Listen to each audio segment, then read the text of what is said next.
Grant, you need to hear this about your wife. That was the first thing a stranger told me. No greeting, no warning, just a voice slicing straight through a quiet Sunday evening like a razor.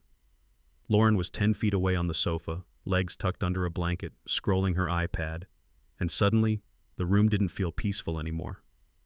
Something in the air shifted, heavy, electric, like the universe was bracing for impact. The woman on the phone inhaled sharply, struggling to steady herself, and whatever she said next shattered the life I thought I had. My heart dropped. I looked at my wife, really looked at her, and asked a question I never imagined would come out of my mouth. If you want to know what happened after that call, stay with me. Before that Sunday call, my life looked normal. Nothing fancy, nothing dramatic, just a middle-class grind in Fort Collins. I'm an operations and logistics manager, which is a nice way of saying I deal with problems no one sees, at hours no one cares about. Up at 6, on the road by 7, home whenever the emails finally shut up. 9 to 5 on paper, more like 9 to whenever in real life. I told myself it was worth it. Bills don't pay themselves. Somebody has to keep the lights on, keep the fridge full, keep the future house fund alive.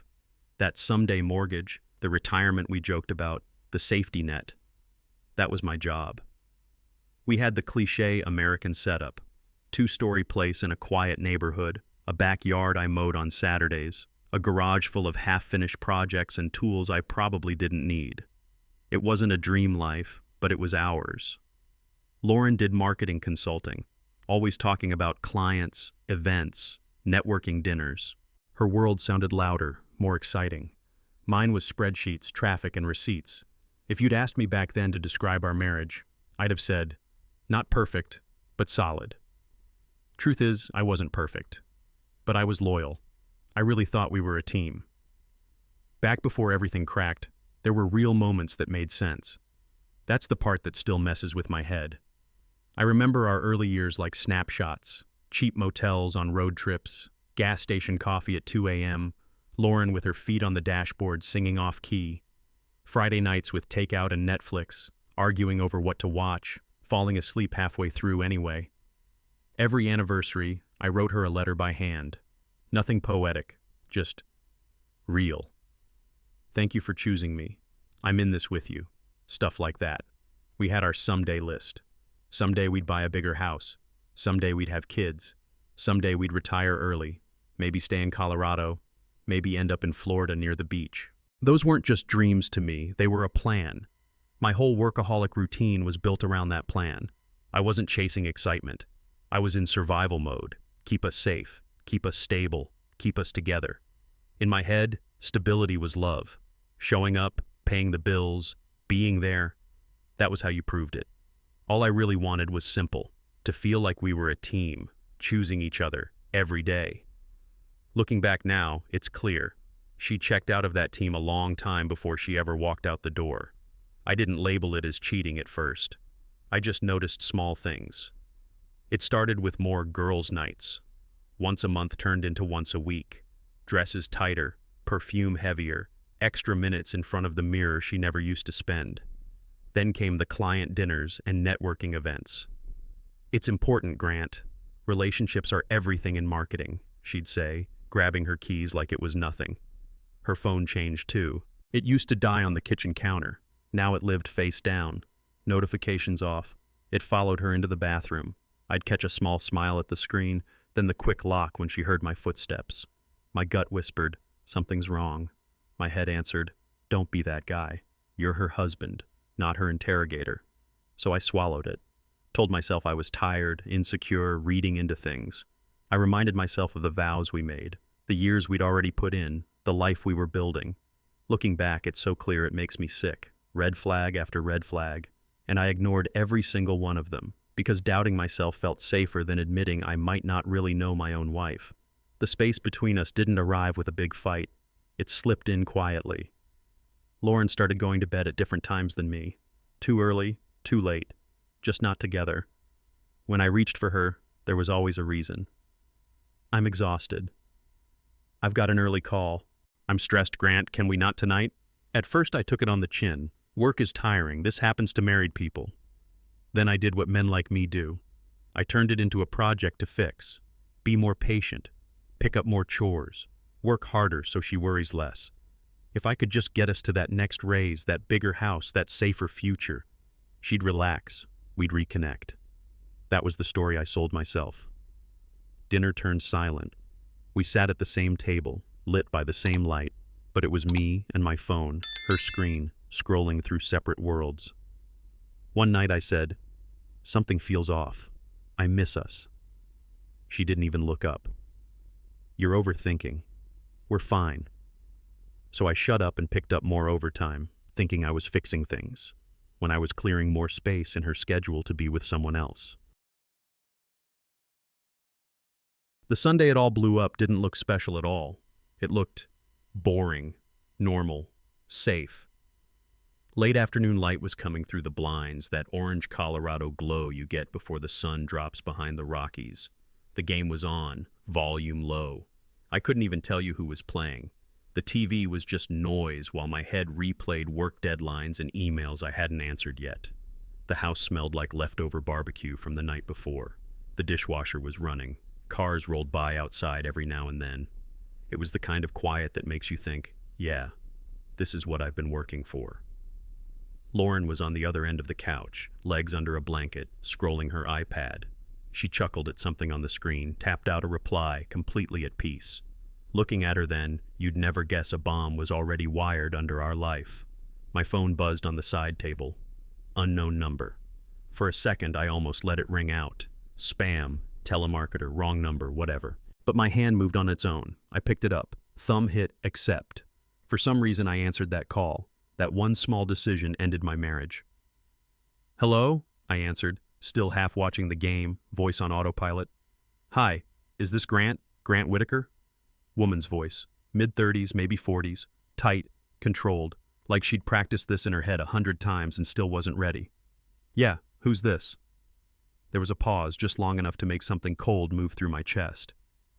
"My name is Amanda. Amanda Carter." Nothing. The name didn't land. Then she added, "I'm Evan's wife." That's when my stomach dropped.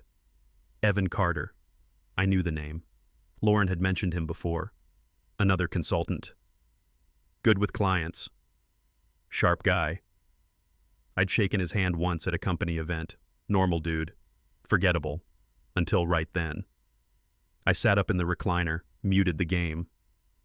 "I'm sorry, what is this about?" I asked. "Is everything okay?" Her breath shook through the speaker.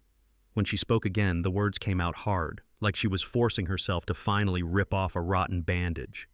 "This isn't a scam, Grant. I'm not trying to sell you anything." Another breath. "I'm calling because your wife and my husband have been sleeping together." Just like that. No warm-up, no mercy. One sentence, and the floor disappeared underneath me. My mouth moved before my brain caught up. "How long?" My voice didn't even sound like mine. It sounded distant, flat. On the other end, Amanda hesitated. I could hear her weighing how honest to be. "At least 7 months that I can prove," she said quietly. "Probably longer." 7 months. My chest tightened. She kept going like she'd rehearsed this list. "There are hotel bookings under his name, but the charges line up with nights she told you she was at work events. There are rideshare receipts to his apartment. Time-stamped messages saying she's leaving your place now, right when your work calendar shows you in late meetings. Girls' nights, client dinners, networking events. All the harmless reasons I'd heard a dozen times now sounded like code. I turned my head and looked at Lauren, 10 feet away, blanket over her legs, iPad in her hand, face calm. She smiled at something on the screen, completely at peace, while my world quietly caved in. 7 months. 7 months while I fixed fences, paid bills, worked overtime, planned vacations. And she was planning her next lie. That's the kind of realization that doesn't just hurt. It rots something inside you. My brain grabbed for anything that could make this less real. "How do you know all this?" I asked. "How can you be sure?" Amanda didn't get defensive. She just sounded tired. "I went through Evan's phone," she said. "Messages, photos, videos. At first I thought it was just flirting. Then I saw the hotel confirmations, the timestamps, the pictures of your wife in places that weren't your home. My grip tightened on the phone. I confronted him. He lied. Then he crumbled. So I hired a private investigator to make sure I wasn't crazy. She let out a humorless laugh. I've spent the last 3 weeks collecting proof. Dates, addresses, screenshots. I didn't want to call you with just suspicion. You deserve more than that. I didn't say anything. She filled the silence. I know what it feels like to be the last one in the room to realize your life is a joke, Grant. I don't want that for you. For a second, I almost thanked her. Then she added, softer this time.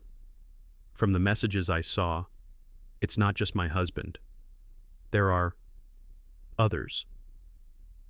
That word hit harder than affair. Others. Plural.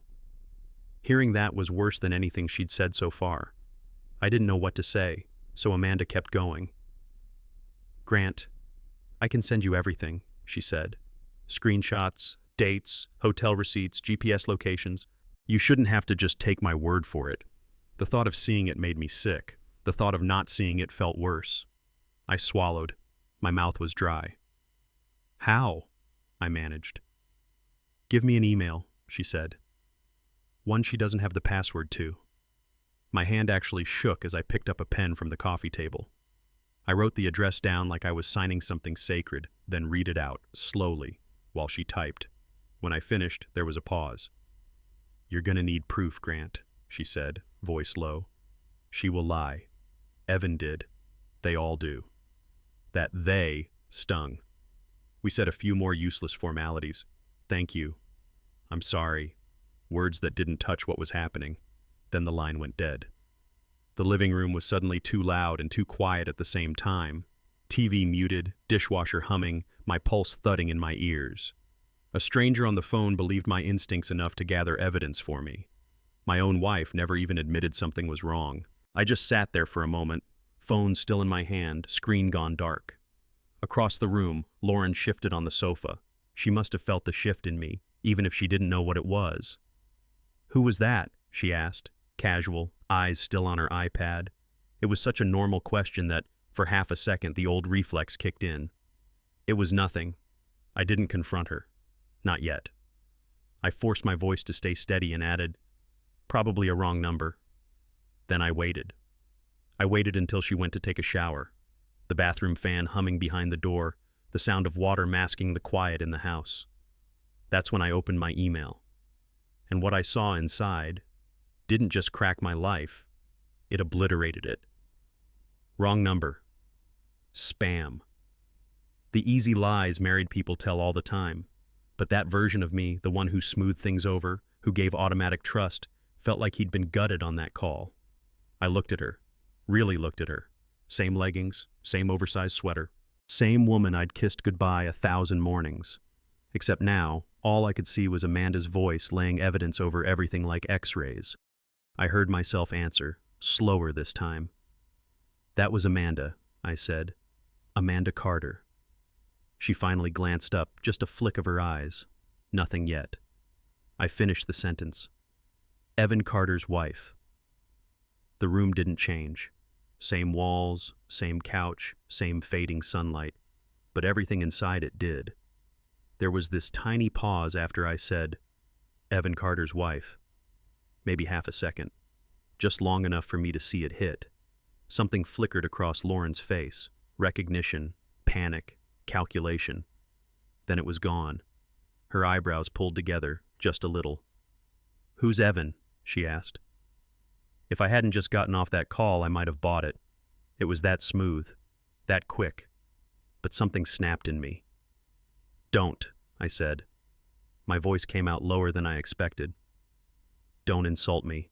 She opened her mouth like she was going to say something cute or dismissive, but I cut straight through it. Don't you dare play dumb right now, Lauren. I laid it out piece by piece like I was reading a report at work. The hotels, the client dinners that turned into overnights, his apartment when his wife's out of town, the nights you said you were exhausted from meetings while you were in our bed. With him. Her lips parted. Color drained from her cheeks. Her hands started to shake just enough that she tried to hide them in the blanket. For the first time that night, I saw it. Not confusion, not offense, fear. And somehow, that hurt more than if she'd just screamed at me. It didn't take her long to switch tactics. She let out a short, disbelieving laugh that didn't reach her eyes. "Okay, wow," she said. "This Amanda woman is insane. She's obviously obsessed with her husband and projecting on us." Her voice picked up speed like she was trying to outrun the facts. "She's probably jealous. Maybe she saw us talk at a work thing and built this whole story in her head. Grant, come on, you know how some people are." I just stared at her. "She called me out of nowhere," I said. "She knew your schedule, your girls' nights, the exact nights you said you were working late. She has dates, receipts, screenshots." Lauren's breathing hitched. The fake smile started to crack. "She's trying to blow up our marriage because hers is falling apart," she snapped. "You're really going to take the word of some crazy stranger over your own wife?"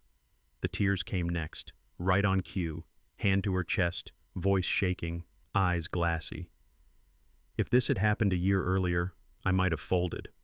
But now, all I could think was, every excuse she threw at me sounded like a line she'd rehearsed on other men before me. Something in her posture shifted. The anger dropped. The denial softened. Her shoulders slumped, and she let out a long, shaky breath. "Okay," she said quietly. "Fine. We got too close. It wasn't supposed to happen." There it was. The first crack of truth, wrapped in bubble wrap. "What does that mean?" I asked. "It was emotional," she said quickly. "We talked a lot. I was venting about us, about work. It felt good to have someone listen. It wasn't..." She paused. "It wasn't what you think." My jaw clenched. "Did you sleep with him?" I asked. Silence. She looked down at her hands, picked at a loose thread on the blanket, eyes glassy. "Lauren," I repeated, each word heavier. "Did you sleep with him?" She swallowed, then gave the smallest nod. "Only a few times," she whispered. "It wasn't like some big thing. It just happened." There it was, another soft landing, another attempt to shrink the damage. I felt the words hit like a gut punch. Not because I didn't expect them, but because she still thought I'd accept that as some kind of lesser evil. "You don't accidentally end up in someone's bed a few times," I said. My voice was ice. "You chose it, over and over." As soon as I didn't crumble, she pivoted again. Tears spilled over, fast. "Do you even hear yourself?" She snapped through them. "Do you have any idea what it's been like being married to you?" There it was, the turn. "I felt invisible in this marriage, Grant," she said. "You were always working, always tired, always staring at your laptop or your phone. When was the last time you actually asked how I was doing?" The words cut because there was truth in them, but not the truth she wanted. "I just wanted to feel wanted," she continued. "Evan actually listened. He made me feel seen. I didn't wake up one day and decide to be this monster you're painting me as." Guilt and rage twisted together in my chest. Yeah, I worked a lot. Yeah, I missed things, but I hadn't stepped outside our vows.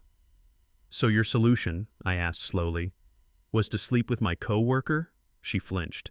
"You pushed me away," she shot back. "I was lonely. What did you expect?"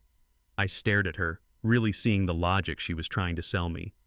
"If you were that unhappy," I said, voice low, "you could have left. You didn't have to burn the house down while I was trying to keep it standing." Before I could say anything else, my laptop chimed from across the room. That sound has never meant much in my life. Calendar reminders, shipping reports, stupid promo emails. That night, it might as well have been a gunshot. I walked over slowly. Lauren followed, a step behind me, breathing hard like we'd just argued for hours instead of minutes. On the screen, one new email. Subject line, "Evidence, Lauren and Evan plus others." I didn't even have to open it to feel my chest tighten. The words alone were a verdict. Behind me, Lauren's voice cracked. "Grant, please don't open that. We can talk. We can work through this. Don't let some broken woman ruin what we have." What we have. Interesting choice of tense. My hand hovered over the trackpad for a second. I could feel two parts of me pulling in opposite directions. one part still hoping this was somehow exaggerated, twisted, salvageable. The rest of me knew exactly what this was. This wasn't just an email. This was the autopsy report of my marriage. I clicked. If there was a body, I needed to see how it died. The inbox opened into a folder of screenshots, rows and rows of them. Text messages first, timestamps, contact name, EC, and a few cute nicknames that made my skin crawl. Hotel bookings on nights labeled Girls' Night on our calendar. Client dinner ran late, crashing at a coworker's to avoid driving tired, sent to me, followed by Room 214, can't wait to taste you again, sent to him. My eyes kept tripping over dates I recognized. The weekend I fixed the fence, the week I worked late to cover for a sick coworker. The night we'd argued about money and I thought we'd made up. Then came the photos. Selfies of Lauren in hotel mirrors I'd never seen, in lingerie I'd never bought, with angles and poses I didn't even know she liked. Close-up shots sent to him. Heart emojis, captions like, "This is for you and only you." My stomach turned.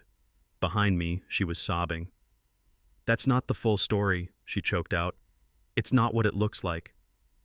But standing there, staring at my screen, all I could think was, seeing my wife in those pictures felt like watching a stranger wearing her face. If the pictures hurt, the words finished the job. I kept scrolling, numb, until a thread caught my eye.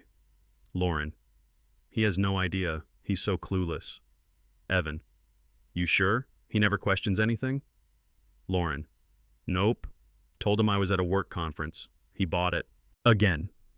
They dropped laughing emojis back and forth, over my trust, over my stupidity. It got worse. Lauren. "Sometimes I feel a tiny bit guilty." Evan. "Why? He sounds boring as hell." Her reply. "He is. Boring. Predictable. Same routine, same conversations. I feel dead around him." Evan. "And around me?" Lauren. "You make me feel alive." I just stared at those lines. Boring, predictable, dead. While I was breaking my back to hold our life together, she was out there rewriting me as some pathetic extra in her little drama. I could have handled "I was unhappy." I could have handled "I made mistakes." But this was contempt. This was mockery. Standing there in my own living room, I realized she hadn't just cheated on me. She'd turned me into the punchline of a joke I didn't even know I was in, and that humiliation cut deeper than any affair. Amanda's voice came back to me. "From the messages I saw, it's not just my husband. There are others." I clicked into a different folder she'd labeled, "Other partners suspected." Different names this time. Mark J. Messages about meeting at the gym after hours, her texting me, going to a late workout, don't wait up. Blake R. Real estate jokes, viewings that somehow happened at night, a selfie of her in a nice dress with the caption, "Client meeting, got lucky with this one." Except the follow-up to him said, "Loved your hands on my neck in that empty house." My mouth went dry. I turned to her. "Who are the other guys, Lauren?" Her eyes flashed. "There are no other guys. Amanda is trying to make this bigger than it is. She's vindictive, I spun the laptop toward her. The messages with Mark, with Blake. Hints of Cole and Troy in group threads, enough to know they weren't just coworkers. Her legs gave out a little and she dropped back onto the couch, face crumpling. "This isn't what you think," she whispered, but even she didn't sound convinced. I looked at the screen, then at her. "You weren't lonely," I said, each word sharp.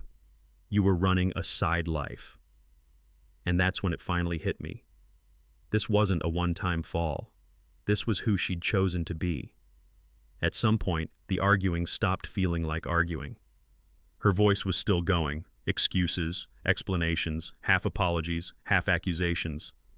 But inside me, something just shut off. It was like a breaker flipped. The rage, the shock, the panic, gone. All that was left was this cold, heavy clarity. I closed the laptop, didn't raise my voice. I didn't throw accusations anymore. Something colder had settled in. "We can't stay under the same roof tonight," I said quietly. "It's not safe for either of us emotionally. I think it's best if you stay somewhere else for a few days." Lauren didn't argue. She didn't fight. didn't demand to stay, didn't try to negotiate.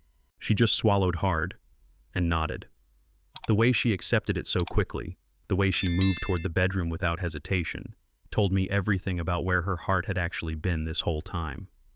I heard drawers opening, zippers, hangers clattering, the frantic rhythm of someone packing, not because they're forced to, but because they don't want to stand in the wreckage any longer. It wasn't me kicking her out. It was her choosing to leave the moment her lies couldn't breathe in this house anymore. When she came back down the hallway with a half-stuffed suitcase, her hands were shaking so badly she kept missing the zipper. She didn't look at me.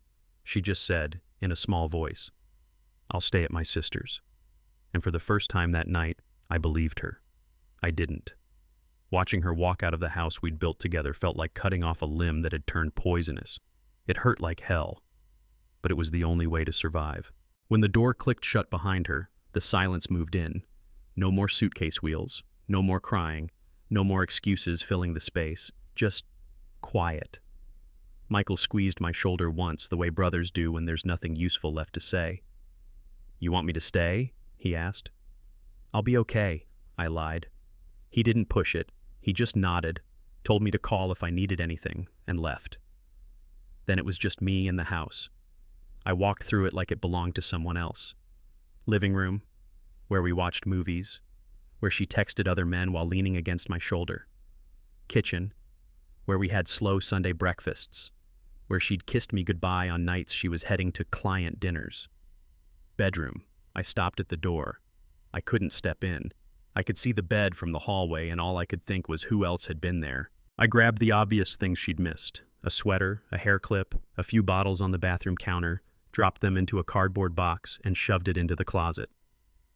That night, I didn't sleep in our bed. I took a blanket and crashed on the couch like a guest in my own life. The house felt bigger and smaller at the same time. Empty, but finally honest. I thought I wouldn't sleep at all, but exhaustion won. It wasn't rest. It was more like blacking out. When I opened my eyes, the sun was coming through the blinds at the wrong angle. For a second, I forgot where I was. Then everything from the night before slammed back into place. I made coffee on autopilot. Didn't taste it. Just needed something to hold. By mid-morning, I was sitting in a divorce attorney's office across town. A guy named Thomas Hale, recommended by a coworker who'd been through some stuff. His office was simple: legal books, framed degrees, a window looking out over a parking lot. Normal. Too normal for the kind of conversation we were about to have. I laid it all out: the call, the emails, the screenshots Amanda had sent me. I slid the folder across his desk. He skimmed a few pages, eyebrows lifting slightly. Then he leaned back and sighed. "I see this more than you'd think," he said. "I'm sorry you're here, but you're not crazy, and you're not alone." That sentence hit me harder than I expected. We went through options, rights, property, next steps. When he finally pushed the paperwork toward me, my hand hovered for a second. Filing for divorce felt like signing the death certificate of the life I thought I had. But I signed it anyway, because whatever that life was, it had already died. I thought the worst of it was emotional. Turns out, money has its own way of kicking you in the teeth. A week or so into the process, Thomas said, "We should pull a full credit report, joint accounts, anything in her name that touched your finances." "Sure," I said, thinking it was just paperwork. It wasn't. We sat there going line by line: mortgage, truck payment, our joint card, all familiar. Then something new popped up. A credit card under Lauren's name only. Same address, same social security link, completely unknown to me. The statements had always been emailed directly to her work address, not our shared inbox, not our home mailbox. It was a card she had opened independently, under her name alone, and I never had access to it. I only saw it now because my attorney requested a full financial disclosure tied to our home address during the divorce process.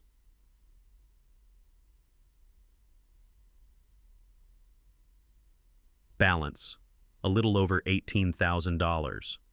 The itemized statement made my stomach twist. Hotels, restaurants, gas charges near places I'd never been. A jewelry store receipt for a men's bracelet I'd never seen in my house. Thomas looked at the dates, then at my work calendar I'd brought in. These line up with your business trips, he said, and a lot of your overtime weeks. While I thought I was sacrificing for our future, she was swiping her way through a second life. Cheating on me was one thing. Using my stability, my work, my time to finance it, that hit different. I wasn't just her husband, I was her funding. The legal part was brutal, but what I didn't expect was how much the social fallout would sting. At first I kept it tight. Family knew, a couple of close friends. Everyone else just got, "We're going through some stuff." Then little comments started slipping out. One buddy from Lauren's side, after a few beers, said, "Man, I always wondered about her and Evan. Saw them at a bar once, real close. I figured it was just work stuff.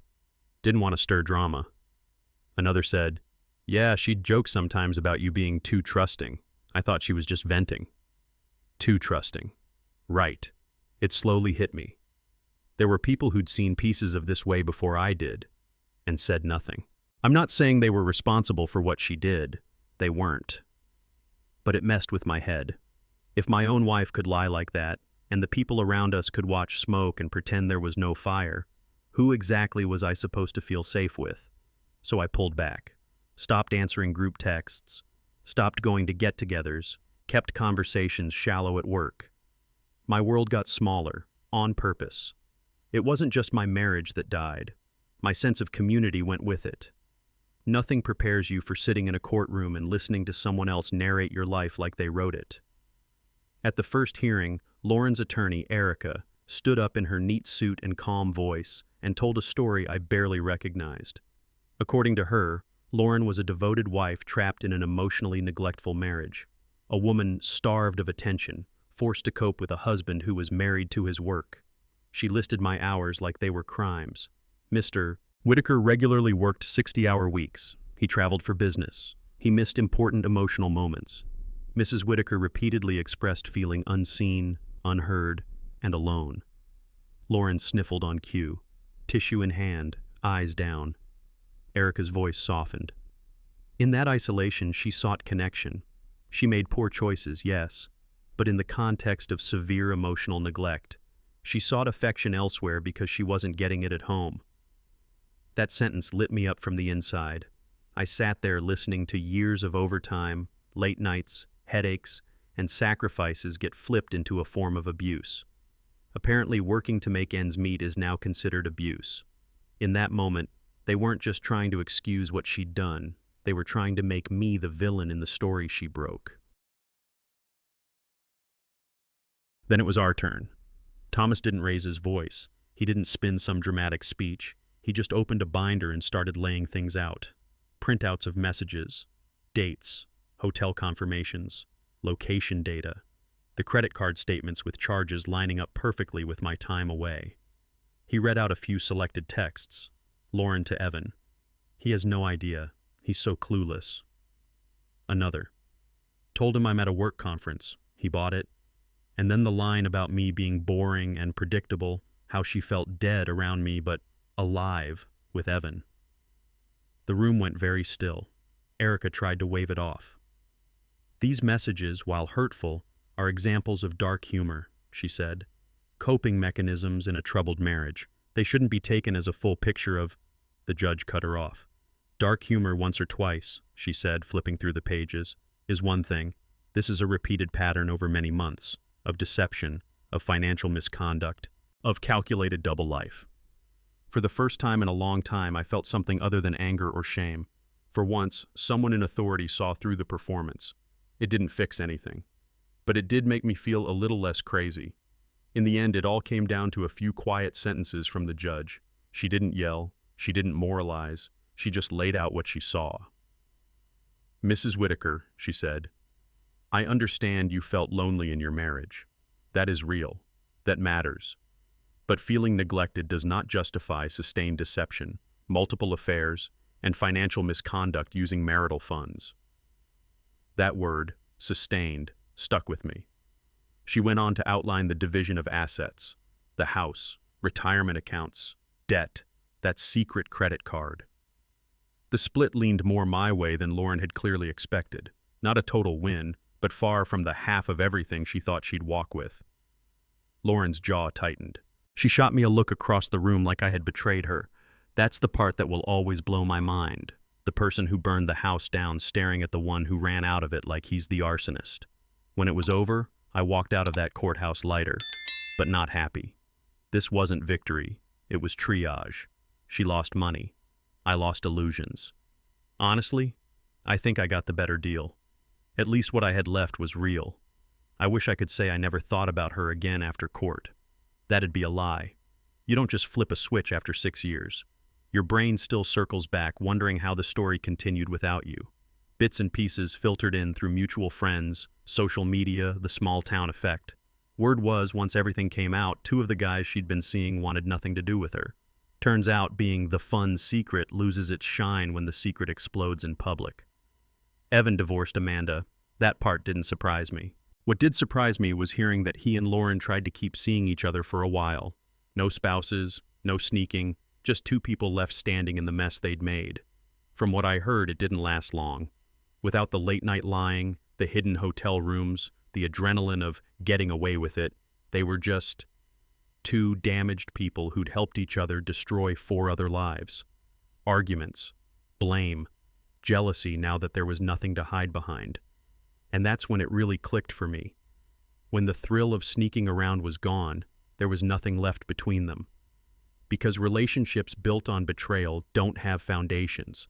They have countdowns. People think the day court ends is the day you start to feel better. Like a finish line. It's not. After the hearings, the signatures, the division of assets, everyone else went back to their lives. Lawyers moved on to the next case. Friends stopped checking in as often. Work expected me to be back to normal. On paper, it was over. In my head, it was just getting started. Sleep disappeared first. I'd lie in bed staring at the ceiling, replaying the same scenes on loop. Lauren laughing at my cluelessness, that subject line in the email, hotel dates lining up with my calendar. Most nights I ended up in the garage. 1 beer turned into 3, radio low, tools on the wall, me sitting on an overturned bucket feeling like a stranger in my own life. There was this one thought that wouldn't leave. Everyone else gets to go home. I don't know where mine is anymore. I'd won, technically, kept more of the assets, walked out with my dignity mostly intact. But winning the legal battle didn't fix the war inside my head. At some point, I realized white-knuckling it wasn't working. So I did the thing most guys put off until they're falling apart. I called a therapist. Walking into that therapist's office felt more awkward than walking into court. At least in court, you know your role. Answer questions, present evidence, try not to break. In that small, quiet room with a box of tissues on the table, I had no script. She introduced herself, asked a few basic things, then let the silence hang there like a challenge. "So," she said gently, "tell me why you're here." I gave the short version. The call, the affairs, the money, the divorce. I expected her to ask about Lauren. Instead, she asked about me. "When," she said, "did you first start ignoring your gut?" That stopped me. No one had asked me that. Not how angry I was, not how betrayed, but when I stopped trusting myself. We traced it back. Little moments I'd brushed off, jokes at my expense I'd laughed along with, times I'd felt something was off and told myself to shut up and be the reasonable one. Somewhere in the middle of answering, my voice cracked.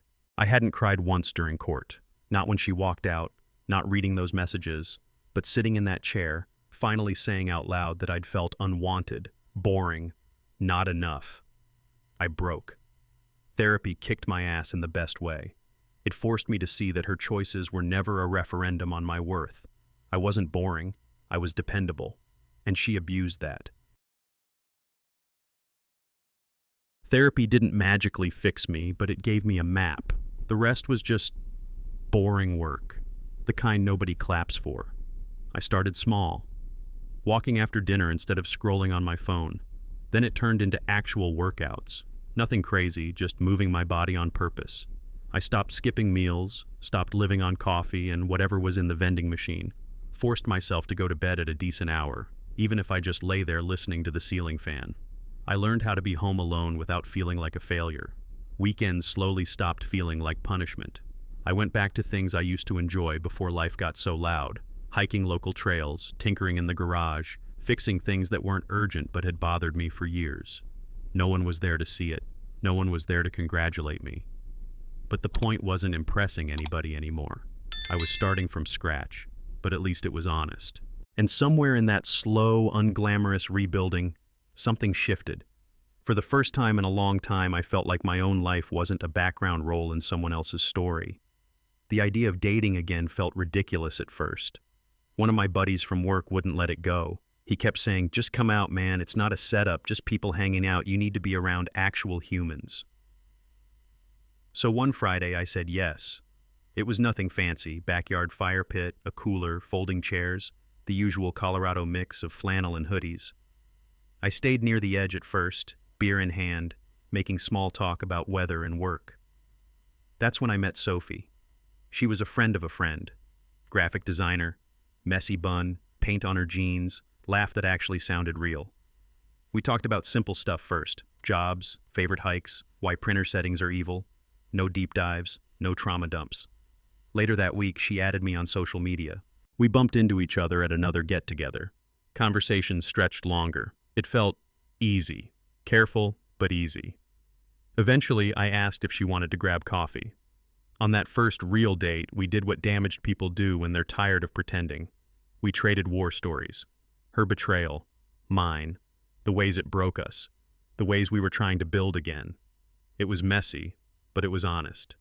We left it at this: we're taking it slow, no masks. Dating after betrayal is weird. Even when things were going well with Sophie, my brain still tried to drag me back. If she took a little longer to text back, some old reflex would light up. Who is she with? What is she doing? I'd catch myself mentally checking her location, even though I never actually opened a tracking app. One night, instead of stuffing it down, I just said it. We were sitting in her living room, some show playing we weren't really watching, and I told her, "Look, I need you to know, sometimes my head goes to bad places. Not because of you, because of what happened. I don't want to turn you into an investigation." She didn't roll her eyes, didn't call me crazy, she just nodded. "Yeah," she said. "I get it. I still freeze when my phone rings at night. I still think every long message is someone leaving." Then we did something simple but huge. We set rules. Honesty. No secret accounts. No secret meetups. If either of us ever felt that knot in the gut feeling, we say it out loud instead of snooping in the dark. Trust, I learned, isn't about never being scared. It's about being able to say you're scared out loud and not having the other person punish you for it. Just when life started to feel almost steady again, Lauren found a way to knock on the door of my mind. It was a random Tuesday. Work had been normal. Sophie and I had plans for the weekend. I opened my inbox and there it was. Subject line, "I'm sorry." It was a long email. She wrote about going to therapy, about finally understanding her patterns, about realizing how badly she'd hurt me. She listed memories, the good ones, our road trips, inside jokes, how I used to leave her notes in her lunch or send stupid memes in the middle of the day. For a moment, it almost felt like she was honoring what we'd had. Then came the soft twist of the knife. "If only we had communicated better. If only you hadn't been so busy. If only we had both shown up more, maybe none of this would have happened." There it was. Wrapped in apology language, a quiet little, "This is also your fault," buried between the lines. I read it once, slowly. Then I closed it. The apology felt less like healing and more like her trying to escape her own guilt. I didn't owe her my reply. I'd love to say I deleted Lauren's email the second I read it. I didn't. I let it sit there for a few days, like a box in the corner of a room I refused to open but couldn't quite throw out. Part of me wondered, should I meet her, hear her out, get closure? So I brought it up in therapy. "I got an email from her," I said. "She's sorry. She's in therapy. She says she understands now." Should I respond? My therapist didn't give me an answer.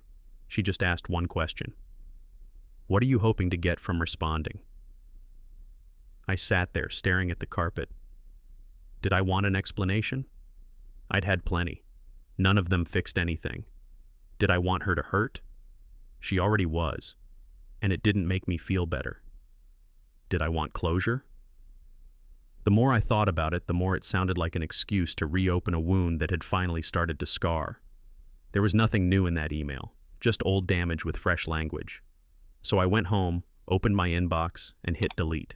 Didn't reply, didn't block her either, just chose not to go back. Some doors don't need to be slammed shut, they just need to stay closed. If you've made it this far into my story, there's a good chance you're not just here for entertainment. Maybe you're that guy sitting in a quiet house that doesn't feel like home anymore. Maybe you've seen messages you can't unsee, or felt that gut-deep suspicion you keep trying to talk yourself out of. So let me say this to you directly, man to man. It's not your fault they cheated. They didn't slip. They didn't accidentally fall into someone else's bed. They made a choice. Then they made another choice, and another. Every deleted text, every lie about where they were, every time they looked you in the eye and said, "I love you," while living a second life behind your back, those were decisions. Does that mean you were a perfect partner? No, none of us are. But imperfection is not an invitation to be betrayed. You're allowed to feel all of it, the humiliation, the anger, the confusion, the shame of, how did I not see this? Feel it. Don't unpack and live in it. You can survive this. You're not the only one. You're not weak for hurting. You're not stupid for having trusted. They broke the promise. That doesn't mean you're broken. Let me circle back to something I wish someone had drilled into my head years ago. Your gut. Looking back, there were so many little moments where something inside me whispered, "This doesn't feel right." The extra girls' nights, the suddenly guarded phone, the weird energy when certain names popped up on her screen. I felt it. I really did. And every time I told myself I was being dramatic, paranoid, jealous, not the kind of man I wanted to be. I'm not telling you to turn into some suspicious, controlling lunatic. That's not love either. But here's the thing. When your gut is talking for weeks, months, years, and your brain keeps explaining it away, you're not being chill, you're abandoning yourself. Trust should never require detective work. If you find yourself constantly checking their phone, tracking locations, rereading stories in your head to see if they add up, don't just ask, "Are they cheating?" Ask, "Why do I feel like I have to live like this at all?" I wish I'd listened to those early alarms. Maybe I wouldn't have stopped the train wreck, but I could have stepped off the track sooner. If love feels like a full-time investigation, it's not love, it's surveillance. I still think about that Sunday evening, the game on low, the sun coming through the window, Lauren on the couch, scrolling her iPad like nothing in the world was wrong, my phone buzzing with a number I didn't recognize. Sometimes I replay that moment and ask myself, what if I hadn't answered? What if I'd let it ring out, stayed in the dark a little longer? The honest answer? It would have delayed the pain, not prevented it. The man sitting in that recliner that night still believed his marriage was solid. He thought working hard and trusting his wife was enough to keep the walls upright. The man telling you this story now knows better. That day is still the worst day of my life, hands down, no contest. It shattered my marriage, my sense of self, my trust in people. But it also did something else I couldn't see back then. It ended a life that was built on lies and started one that, for all its scars, is finally honest. Sometimes the worst day of your life is the first day of your real life. I didn't know it then. I do now. If you strip this whole story down, it's pretty simple. I was betrayed. I lost trust in my marriage, in myself, in people. I went to war in court just to protect what little I could. Then I had to rebuild from the ground up and learn how to open my heart again without handing it to the wrong person this time. If you're in that place now, there are a few things I want you to walk away with. First, betrayal is a statement about their character, not your value. Their lies don't turn you into less of a man. Second, when the patterns don't add up and your gut won't shut up, listen. Trust your instincts before you trust a polished excuse. Third, you can build a life that's honest. It won't look exactly like the one you planned, but it can be real in a way your old one never was. If any of this hit home, drop a comment, anonymous if you need to. Your story might help someone who's exactly where you were. Hit like, subscribe, stick around if you want a place where we don't sugarcoat what this feels like. You're not just surviving this, you get to build what comes next.